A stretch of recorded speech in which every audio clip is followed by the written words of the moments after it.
네, 이슈, 재료, 공시와 함께 종목들 살펴봅니다. 장우진 전자공시생 팀장 함께합니다. 안녕하십니까? 네, 반갑습니다. 오늘 첫 번째 볼 종목은 한국카본입니다. 한국카본엔 또 어떤 재료 있을까요? 네, 기관 수급이 굉장히 집중됐던 특징이 있었는데요. 지난주에 보면 조선주가 굉장히 강세를 보였었죠. 예.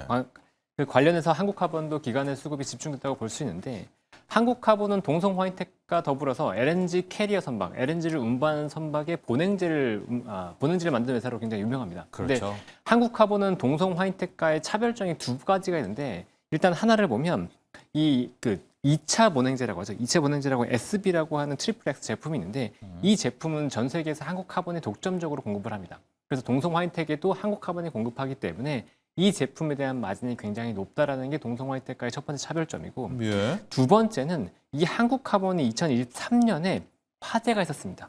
그래서 공장이 전소가 됐었는데요. 예. 이게 전화 위복이 됐습니다. 그래서 오히려 신공장을 설립을 하면서 공장이 효율화를 이뤘고요. 예. 이게 지난해부터 2025년부터 본격적으로 이익률이 본격적으로 상승하는 효과를 냈는데 2024년까지만 하더라도 마진율이 7%를 안 됐었거든요. 영업이익률이. 그런데 작년에 보면 1, 2, 3분기 모두 13% 이상의 마진율을 보이고 있습니다. 그러니까 동종 업계인 동성화인텍이 7%대의 마진을 보이고 있음을 감안을 네. 하면 한국카본이 월등하게 높은 이익률을 보이고 있다는 걸 확인할 수 있는 거고 앞으로도 봤을 때도 계속해서 좀 높은 마진이 이어질 거라고 예상을 하고 있는 게 지금 2024년에 수주했던 LNG 캐리어에 대한 선박들의 수주가 작년에 이제 많이 이루어졌던 거라고 볼 수 있는 거고요. 그게 이제 고가 선박이기 때문에 그 관련된 그 매출들이 나오기 시작한다면 이익에 더 기여할 거라고 보고 있습니다.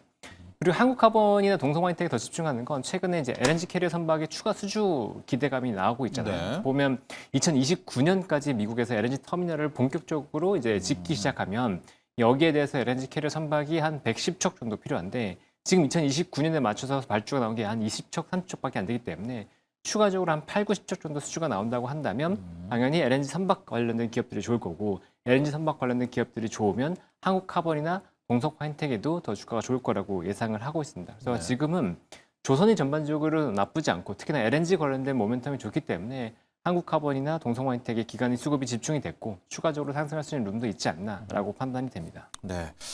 아무리 이제 석유를 안 쓰고 탄소 중립을 간다라고 하더라도 LNG 쪽에 대해서는 아직까지도 많은 수요들도 있고 LNG는 좀 인정하는 또 가스터빈 관련도 앞서도 얘기했지만 좀 그런 분위기가 있습니다.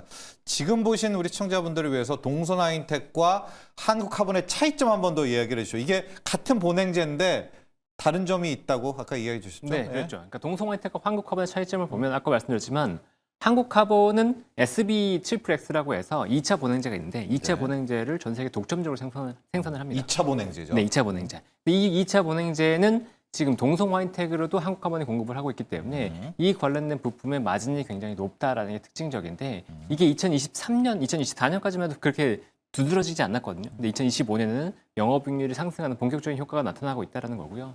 또 하나는 공장이 전소가 되면서 이게 오히려 신공장을 설립하고 이로 인한 효율성 증대로 마진이 더 그렇다. 높게 나오고 있다라는 게 특징적입니다. 좋습니다. 한국카본 봤고요. 두 번째 종목 STX 엔진입니다. 아 여기도 요즘 트렌드 좀 타고 있죠. 그렇죠. 조선에다가 방산도 있고요. 가볼까요? 네. 맞습니다. STX 엔진 대표적으로 디젤 엔진을 만드는 회사라고 보시면 되고요. 이 회사는 지난주 금요일에 하나오션 상대로 발전기 엔진 공급 계약이 나왔습니다. 444억 원 규모인데 이 자체가 별로 큰 건 아니에요. 근데 좀 특이할 게 뭐냐면 하나오션 같은 경우에는 한화엔진이라고 하는 회사를 인수했습니다. 네. 과거 HSD 엔진을 인수하면서 이 엔진을 내재화한다. 하나오션이 이제 HSD 엔진을 중심으로 해서 한 엔진을 내재화한다는 우려감이 좀 있었는데 그럼에도 불구하고 STX 엔진으로 발주가 나오면서 여전히 계속해서 발주가 나올 수 있겠다. 민수 쪽으로 발주가 나올 수 있겠다라는 기대감이 하나 붙었다는 거고요. 그다음에 STX 엔진은 이제 조선 쪽 엔진, 민수 엔진과 더불어서 방산 쪽 엔진을 하고 있는데 방산 엔진은 하나 에어로스페이스의 K9 전차 국산화를 성공을 해서 네. 이 관련된 기대감도 지금 존재합니다. 그러니까 이 두 개의 사업이 모두 성장하면서 실적이 좋아질 수 있다라는 상황인데 지금 당연히 기관 외국인의 수급도 이제 붙고 있는 상태고요. 장기적으로 봤을 때 실적은 뭐 당연히 개선될 수 있다. 그러니까 지금 보면 K9 방산이나 이런 것들이 수주가 쌓인 상태거든요. 네. 이 수주가 실적으로 연결된 상태인데 수주가 감소하면서 작년 4분기에 잠깐 주가는 밀린 상태였고 이 수주도 다시 반등할 수 있지 않을까라는 생각이 듭니다. 그리고 지금 트럼프의 돌로 독트린을 본다고 하면 전반적으로 방산에 대한 그 군비 경쟁으로 인해서 전 세계 방산 투자가 늘어날 거라고 보고 있고 이 방산 투자가 늘어난다고 한다면 당연히 K9 자주포에 대한 수주도 늘어날 거라고 보고 있거든요. 그렇게 된다 그러면 STX 엔진의 수주도 당연히 기대할 수 있는 상황이고요.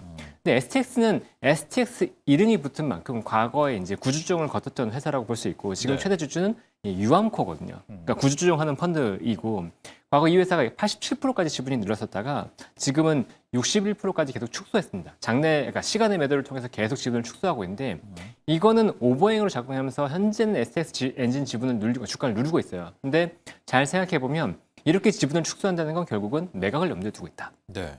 그래서 이제 매각 자체의 어떤 몸집을 좀 줄이기 위해서 매각을 하고 준비하고 있다라고 보실 수 있고 만약에 STX 엔진이 본격적으로 매각이 얘기가 나오고 또 이 인수한 주체가 단순 사모펀드가 아니고 뭐 SI, 뭐 예를 들어서 하나, 뭐 현대 이런 기업들처럼 대기업과 연계돼서 매각이 된다고 한다면 STX 엔진의 주가도 또 추가적으로 한번 상승할 수 있는 여력이 되지 않을까 이렇게 생각이 됩니다. 네.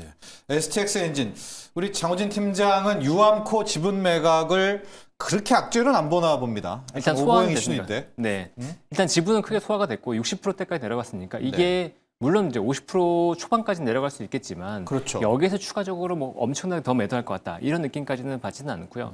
그다음에 이 자체가 이게 매각하는 것 자체가 지금은 전체적인 회사를 이제 매각한 절차로 이어질 수 있기 때문에 회사 매각 자체는 또 STX 엔진의 밸류 매각, 밸류를 부각시키는 데 좀 영향을 줄 거라고 예상을 하고 있습니다. 네. 자, 지금까지 장우진 전자공기생 팀장과 함께했습니다. 오늘 감사합니다. 네, 감사합니다.